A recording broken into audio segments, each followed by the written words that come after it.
मोर्चामध्ये आज ओबीसींचा मेळावा आहे, मात्र वडेट्टीवार यांना या मेळाव्याचं निमंत्रण नाही आहे. मला आजच्या मेळाव्याचं निमंत्रण नाही असं वडेट्टीवार म्हणतायत. पण या सगळ्या मुद्द्यावर लक्ष्मण हाके यांच्याशी आपण काही वेळापूर्वी संवाद साधला. त्यांनी असं म्हटलेलं आहे की वडेट्टीवारांनी पक्षभेद बाजूला सारून निमंत्रणासंदर्भात चिंता न करता या सगळ्या मुद्द्यावर एकत्रित येणं गरजेचं आहे. आपण स्वतः या मुद्द्यावर वडेट्टीवारांशी संवाद साधू असं देखील लक्ष्मण हाके यांनी लोकशाही मराठीशी बोलताना स्पष्ट केलंय.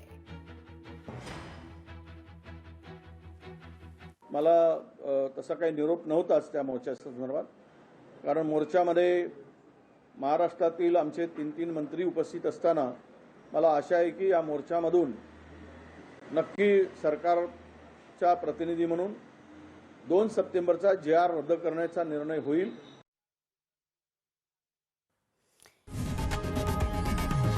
लोकशाही मराठी ऐका, पहा, जागरूक रहा.